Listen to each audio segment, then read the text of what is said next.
Всем привет, с вами Яна, и вы на канале Navi PUBG Mobile. Наши парни сейчас находятся в Дубае и отыгрывают Global Championship.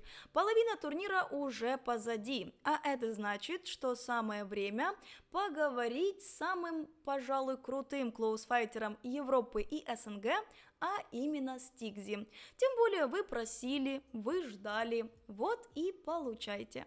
У нас сейчас как раз идет третий игровой день второго уикенда, на который мы, к сожалению, не прошли. Но у нас есть, тем не менее, уникальная возможность с тобой немного пообщаться и узнать, как проходит этот турнир. Но прежде я хотела бы узнать, как ты вообще познакомился с игровой индустрией. Я думаю, как и все, как большинство людей, от одноклассников в школе. Мне посоветовали впервые поиграть в PUBG Mobile одноклассники из школы. А ты помнишь вообще свою первую игру? Компьютерную, либо же на плойке? Это была CS 1.6. Мне дядя скачал ее на компьютер, и я очень много играл. Также играл в CSGO, PUBG, Rust. Да, ты в одном интервью рассказывал, что ты играл не только в CSGO, но и в обычный PUBG.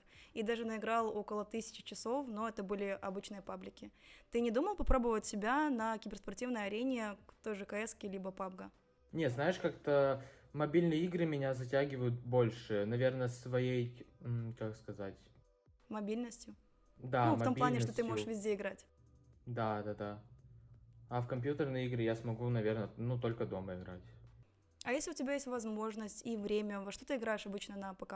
На ПК я с друзьями играю в КС, а так, по большей части, вообще ни в какие игры не играю.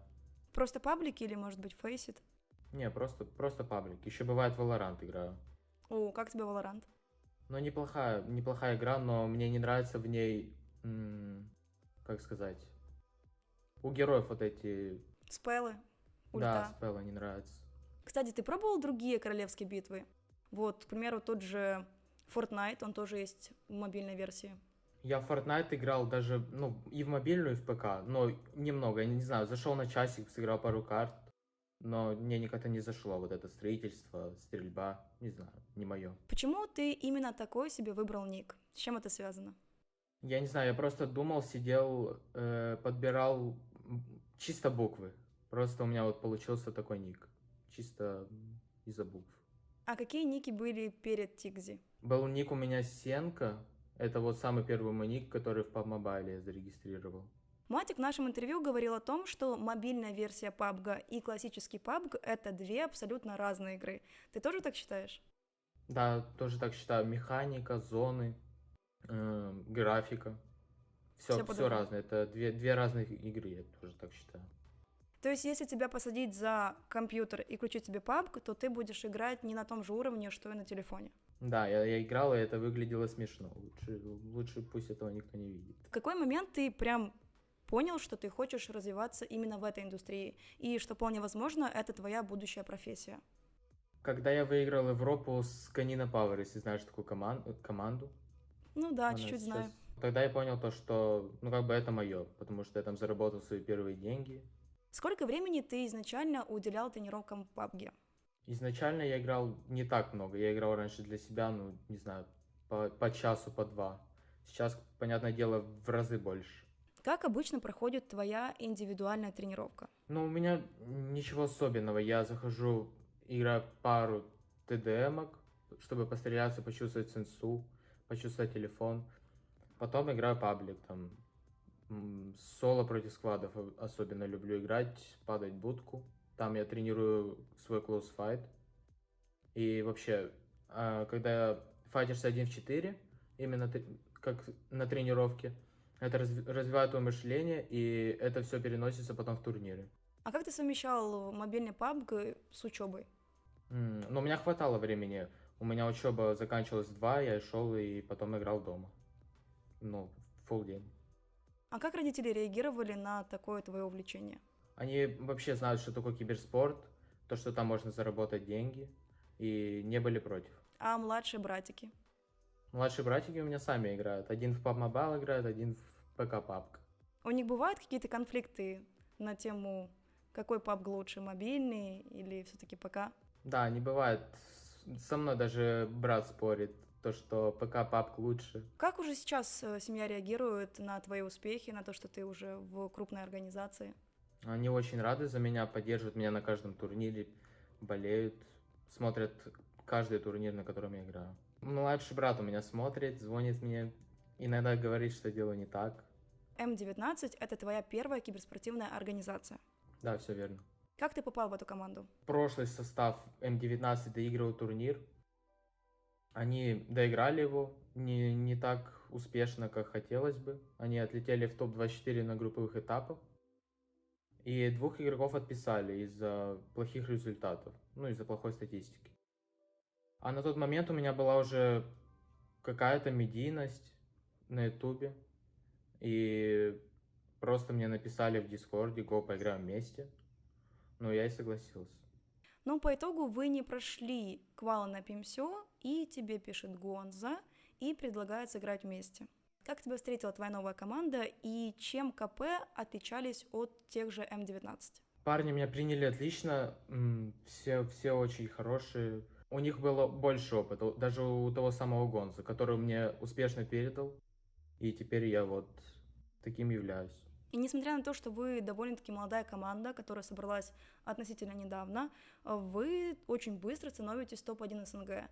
Это первое место на европейских финалах PMSO и победа на Le Mans Stay Home, на CIS Challenger, ну и много другое. Какой тебе турнир запомнился больше всего? Когда мы выиграли первую Европу, это был мой первый крупный турнир, и просто непередаваемые эмоции, когда ты выиграешь свой первый официальный турнир, можно сказать, с первого раза. Почему ты все-таки решил перейти в команду НАТО Свинцера? С тобой тоже Адер связывался? Да, мне написал Адер после того, как мы выиграли с КП ПМЦО ЦИС. Спросил меня, не хочу я ли поиграть с ним, с Солтбоем, с Матиком. И нас подпишет Нави. Понятное дело, я согласился, потому что это как-никак очень большой опыт от игроков и от такой организации. Тем не менее, Матик в нашем интервью говорил о том, что вы все, в частности ты, очень сильно рисковали, переходя в Нави. Ведь, к примеру, те же КП, они, по сути, топ-1 СНГ. Сложно было принимать такое решение? Да, очень сложно было, потому что на тот момент мы выиграли ПМЦО ЦИС, и просто я из топ-1 команды Европы ухожу в Нави. Смотри, у нас есть такая тайна за 5 печатями. Как будет меняться наш ростер, исходя из того, что у нас сейчас 5 человек? Мы будем меняться по дням на праках, ну, чтобы не перезагружать себя. Будем играть, ну, посменно. А на турнирах будет такой состав, который будет самый результативный. Давай тогда с тобой перейдем непосредственно к Global Championship, в частности, поговорим с тобой о вашей первой игровой неделе. Вам не хватило всего несколько поинтов для того, чтобы пройти на уикенд. Как сам думаешь, почему такой результат? Проблема в пинге? Ну, в первую очередь, да, это технические проблемы, это пинг был у нас. И пару ошибок при ротациях. А в основном все нормально было. Ну, по сути, ребята вернулись из Китая вместе с 6-м местом на ПЭКе, и у вас тут же начинается Global Championship. И у вас так-то и времени не было, чтобы нормально подготовиться к этому турниру. Да, мы сыграли одни праки с пингом 300, у нас не регал урон, вообще движение, все плохо, в общем, было. То есть, если было бы немножечко больше времени подготовиться при условии нормального пинга, то все могло бы быть по-другому. Да, вполне 2 недель нам бы хватило, как это было вот перед EMEA. Уже сейчас вы находитесь в Дубае непосредственно. Там, где у вас full фокус на турнир, уже хороший пинг. Как прошла вторая игровая неделя для команды? Мы сыграли вообще ниже среднего. Даже не могу сказать из-за чего. Ну, как-то, знаешь, после пэка потеряли вот эту уверенность, которая была на EMEA лиге. Но все-таки наверняка есть какие-то догадки. Вы же с командой это обсуждаете.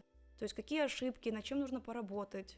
Ну, в первую очередь мы обсуждали индивидуальную игру. То, что делает, тот и должен отвечать за свои мувы. Также у нас по ротациям все плохо. Очень все плохо. И мы это пытаемся фиксить. Вот, кстати, вопрос от моего папы. Почему иногда такие странные ротации? Потому что иногда вы разделяетесь, остаетесь в меньшинстве, кого-то из вас одного убивают, и по итогу вы уже не сквад, а вы уже 3 человека. Почему так происходит? Нам не хватает такого человека, который будет давать нам колы и как-то контролировать нам.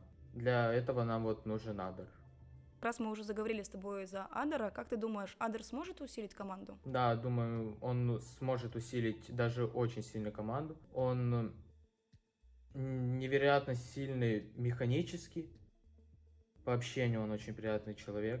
И думаю, у нас все получится с ним. Адер как-то с вами связывается, выходит на связь из МСК, какой-то фидбэк, говорит по играм. Лично я с ним играю на стримах, общаемся о играх. И так он чисто в конфу помогает нам, что мы не так делали, что нужно исправить. Какой стратегии вы будете придерживаться на третьих уикендах? То есть как-то будете пытаться доджить слейерсов, которые закрывают топ-16, или же будете играть свою игру со своими стратами, со своего спота? Мы будем играть в свою игру, постараемся играть агрессивно, дабы набрать больше очков, потому что каждая игра для нас важна, потому что мы не прошли на первые 2 супер-уикенда, и чем больше ты не проходишь, тем тебе сложнее будет дальше. Как тебе в целом организация этого турнира, исходя из того, что ты впервые полетел на лан-турнир в качестве игрока Натус Винсера? Поначалу организаторы не хотели нас отправлять. В итоге там некоторые команды пожаловались на это, официально. И организаторы решили всех перевести из Европы вот в Дубай, кого-то на Мальдивы. Сейчас мы будем играть все в равных условиях, с равным пинком. С какими трудностями вам пришлось столкнуться на этом турнире по прилету в Дубай? Может быть, акклиматизация, какие-то джетлаги, не знаю, орг-моменты, ограничения те же? Мне понравилось то, что мы сидели на карантине 2 дня. Я после первого дня просто уже не понимал, не знал, что делать. Я не знаю, как парни сидели в Китае 2 недели на карантине, это вообще что-то невозможно для меня. И изначально, как говорилось, мы подписывали договора, то, что если ты выходишь из отеля, тебя сразу же отправляют домой, и ты не имеешь права участвовать в турнире. Уже даже произошел на этой неделе такой случай, когда тренер одной из команд ушел просто на несколько километров от отеля, его как бы увидели, и дали ему штраф 1% от призового, командного призового. Причем, насколько я знаю, он не просто вышел, его словили, он вроде бы даже фотку выставил. Да, вот по этой фотке его и узнали, то, что он вышел. Гениально, genius просто. Нельзя выходить из отеля, поэтому я выйду на пару километров и выставлю это в сторис. Почему бы нет, никто не узнает. Что за история у вас там произошла с лупсами? В подробностях не могу сказать, потому что я сам не знаю, а так что-то там кто-то подрался с кем-то, вроде не могу вообще сказать, что произошло, но произошел какой-то конфликт, то что Дадина отправили домой, и им пришлось брать замену. Не могу не спросить у тебя, как у бывшего игрока КП, общался ли ты со своими бывшими тиммейтами? Тем более я видела у Агзера фотографию в инсте с тобой. Да, мы и все еще общаемся. Как-никак мы играли раньше вместе в команде. Но больше всех, конечно, с Акзером общаюсь. Мы сделали фоточку там с ним. Я видела даже там у него была эпичная подпись. А чем вы вообще занимаетесь? Вот, к примеру, у вас понедельник, четверг, они не игровые. Чем вы занимаетесь в это время? Давай я тебе расскажу, наверное, вообще наш распорядок дня. О, отлично. Мы встаем, просыпаемся, идем кушать, потом собираемся в бассейн, там чуть отдыхаем, идем играем, потом опять кушать, и все, и чилим. Кто-то играть, кто-то в ресторанчик может сходить. А олдбой каждый день ходит в зал? Или он просто ходит, чтобы сторис снимать? Но олдбой приходит в зал, значит, включает дорожку, бегает, записал сторис, и все, и ушел.